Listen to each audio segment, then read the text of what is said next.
Pessoal, não sei o que aconteceu, mas a minha aula foi cortada no meio. Achei estranho.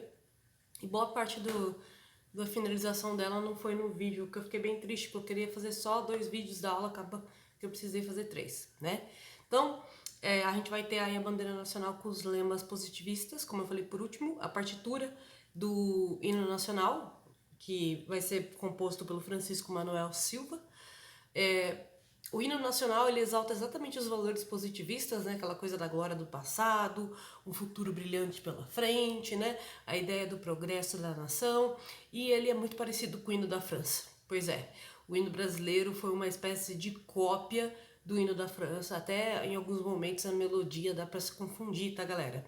Então, assim, havia sim uma tentativa do brasileiro em tentar se inserir num sistema liberal. Havia pessoas que estavam tentando fazer isso. O problema é que o Estado oligárquico não deixava a gente se alinhar a esse liberalismo totalmente, tá? Outro fator importante aí, galera, é que a gente vai ter a criação da Constituição de 1891, como eu devo já ter explicado algumas coisas para vocês.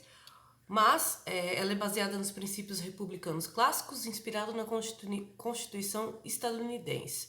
O voto direto ao poder executivo e legislativo apenas para homens de mais de 21 anos, excluindo membros de ordens religiosas, padres, bispos, né? Mulheres, homens analfabetos, militares sem patente. Apenas 10% da população poderia votar de fato. E ainda assim tinha aquela perseguição política loucura das oligarquias, do coronelismo que eu expliquei na aula, né, no bloco anterior da aula. Direito de ir e vir, que é o direito de circular, o habeas corpus, que o habeas corpus é muito importante porque quando o Estado comete um crime contra a população, por exemplo, a gente só tem o direito de ser julgado graças a isso. O que a gente tem de problema é o tempo desse julgamento, né? O que a gente percebe é que muitas vezes a elite vai segurar o julgamento para não sofrer nenhum tipo de dano, o Estado também. Então eles vão burocratizando muito essa parte legislativa para fazer a pessoa, judiciária também, né? Para fazer a pessoa desistir. Então a gente tem um Estado que, apesar de se apresentar como progressista, como um Estado que vai emancipar as classes sociais, entre aspas, né? Cada uma nos seus limites, mas que, sobretudo, vai emancipar a nação como uma emancipação do ser humano, né? Nos seus direitos. E o que a gente vê, na verdade, é 10% da população com direitos políticos, enquanto o resto fica averígua, tá? E também contra o abuso de autoridade aí. Pessoal, é complicado, sabe? Porque, por um lado, para mim é muito essencial a criação dessas leis. Por outro, eu sei que o Estado brasileiro não seguiu isso ao pé da letra, tá? É lógico que continua a repressão social muito grande do Estado para cima do povo, né? Mas, por exemplo, teve um caso icônico aqui em Taquaritinga de um cara que atirou, né?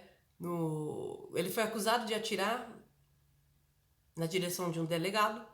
Esse delegado, na época, entrou na justiça, né, contra esse cara. E aí o cara falou, tudo bem, você pode até me acusar, mas eu quero um habeas corpus. E eu quero que esse habeas corpus procure pólvora na roupa que eu tava usando naquele dia.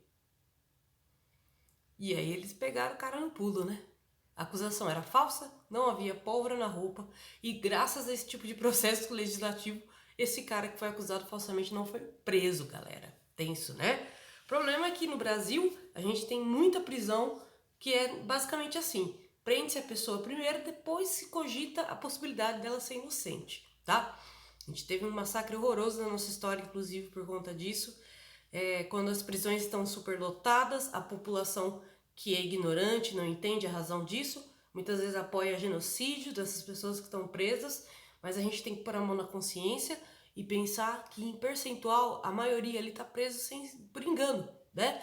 E isso é complexo. Você vai matar uma pessoa inocente, então, para esvaziar a prisão, né?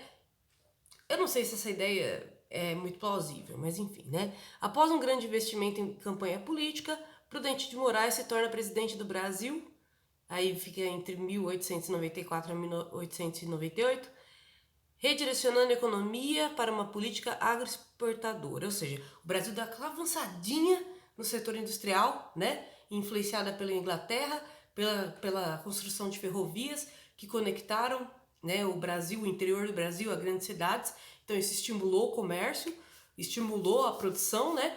Porém, barraram esse crescimento novamente e voltaram para aquela política agroexportadora que era característica do Brasil Império, tá? A comissão de verificadora dos poderes era o absurdo do poder político dessas oligarquias do poder. Essas famílias ricas, esses donos de terras que vão ter muito poder, né? Eles vão basicamente, galera, ter uma comissão da qual eles podem perseguir pessoas que são adversários políticos deles, né?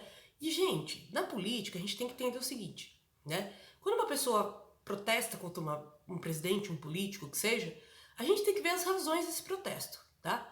Se ele é um protesto banal, baseado no ódio, simplesmente no ódio daquela figura, ou se ele é um protesto consistente, que realmente está falando que aquele tipo de política está prejudicando aquele grupo, nível de estar deixando ele num risco muito grande, né? Então, há momentos que os políticos têm que saber dialogar com a população, porque nem sempre a população está errada, como na visão da época da República Velha. Toda vez que tinha uma causa social, um movimento social, a gente tem uma frase icônica para vocês terem uma noção de como essa política velha lidava com essas questões sociais. A frase é do Washington Luiz e ela diz assim: a causa social é caso de polícia. Quando o Washington Luiz falou isso, ele deixou muito claro que para ele, quando ele vê um movimento social, é só meter a polícia no meio, espancar a galera, se possível até matar, né? E não é assim que funciona a política, galera. A população tem momentos que ela pressiona os governantes para os governantes fazerem coisas que para eles até então não eram necessárias, mas para aquela população é extremamente necessário, né? Então é muito fácil quando você está na política, você é um grande cafeicultor, você tem muito dinheiro, você não sofre com a fome, né? Então é fácil você olhar o protesto do pobre e falar, poxa, isso é desnecessário, né? Pois a vida está boa para você, né?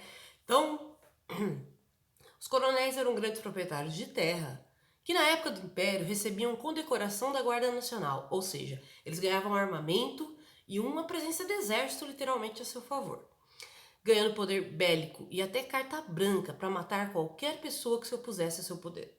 Sendo assim, esses homens durante a República eram muito procurados por conta da sua popularidade, pois tinham um sistema de favores, bem como inchar a máquina pública, formando a classe média em torno do seu poder.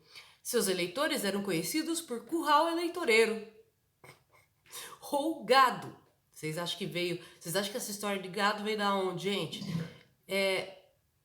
Muito louco isso, sabe? O gado eleitoreiro, né? Como diz a galera hoje. Porque assim, como essas oligarquias, meus queridos, basicamente faziam favores sociais para a população por eles serem muito ricos, então a população buscava eles para pedir emprego, para pedir ajuda, para pedir uma cesta básica, eles só continuaram essa movimentação através do sistema político. Então, em vez de eu ceder favores para você fazer um outro favor para mim, sei lá, carpir minha propriedade, né, dar um jeito aí, cuidar do meu gado, dentre outras coisas, né? Você vai fazer isso para mim e ainda por cima você vai me dar o seu voto. Olha que sofisticação. E na verdade, se a gente for parar pra pensar, até hoje é assim, né, galera? Até hoje, principalmente no interiorzão, como cidades como Taquaritinga, o que a gente vê de compra de voto não está escrito, né? Compra de voto em cima do poder econômico. Uma vez que se não tivesse pobreza no Brasil, não teria como comprar o voto de ninguém, né? Então, uma coisa equilibra a outra aí, tá? Então, continuando, e somente podiam assediar dessa forma por conta do voto cabresto, né? Então eles só podiam perseguir abertamente as pessoas que eram opostas às suas ideias porque eles ficavam sabendo disso. E como eles sabiam? Quando você ia votar, você declarava seu voto. Ou seja, todo mundo ficava sabendo que você votou, não tinha essa coisa do voto secreto, né? Então se o coronel que deu um favor, fez um favor para você, né? E te deu um pão de cada dia ali, deu nada, tá, gente? Isso é um jeito de falar. Porque a pessoa ia lá, trabalhava para ele, então ela merecia, ela trabalhou. É claro que, em comparação ao resto da população, ela tinha seus privilégios de ter proximidade com aquele político, né? Que é o coronel. Só que assim, gente, o voto cabresto ele é complexo, porque você declarar o seu voto hoje é contra a lei, inclusive. Você tirar foto da urna mostrando em quem você votou. Você pode falar em quem você tem intenção de voto, mas você não pode mostrar em quem você votou, tá? E é contra a lei porque a gente tem um longo histórico de pessoas que foram perseguidas, assassinadas, torturadas por conta do seu voto, tá? Então faz parte da nossa liberdade a gente poder escolher falar ou não em quem a gente votou, né? E entre outras coisas também. É interessante porque nessa coisa do voto cabresto, do voto declarado, de defender o político com todas as unhas e dentes porque ele provavelmente vai fazer um favor para você, é algo que ficou na mentalidade do brasileiro, tanto quanto a expressão do gado. Aliás, tem uma música do Zé Ramalho que chama Admirável Gado Novo, que fala exatamente dessa visão política, né? Que no caso ele está aplicando uma lógica marxista, porque ele tenta se sensibilizar, né, à condição do povo brasileiro. Mas quando você ouve a música Admirável Gado Novo, você pensa que é sobre uma pessoa que trabalha no campo e que cuida do gado, né? E aí automaticamente ele te insere na realidade daquela pessoa, que fala sobre dar muito mais do que receber, né? Que é uma pessoa que é muito explorada, então ela trabalha, gera riqueza pra caramba e recebe muito pouco, né? E também teve uma releitura dessa música que é Admirável Chip Novo, da Pitty, muito boa também, que ela faz uma releitura baseada nos nossos tempos, né? Quando, principalmente no refrão, quando ela fala assim, né? Eu já sei o que eu vou fazer, lá vem eles novamente, eu sei o que eu vou fazer, eu vou reinstalar o sistema. E que seria reinstalar o sistema? Seria como se a gente fosse programado para ter um modus operandi no sistema que todo mundo, que para essa classe dominante seja bom. E quando você começa a perceber que tem umas falhas desse sistema, eles reinstalam o sistema em você, porque o capitalismo se recicla e se recicla de um jeito que ele agrada o seu gosto. Muito louco, né? É isso, meus queridos. Um beijo para vocês. Façam as atividades referentes à aula e até a próxima. Tchau!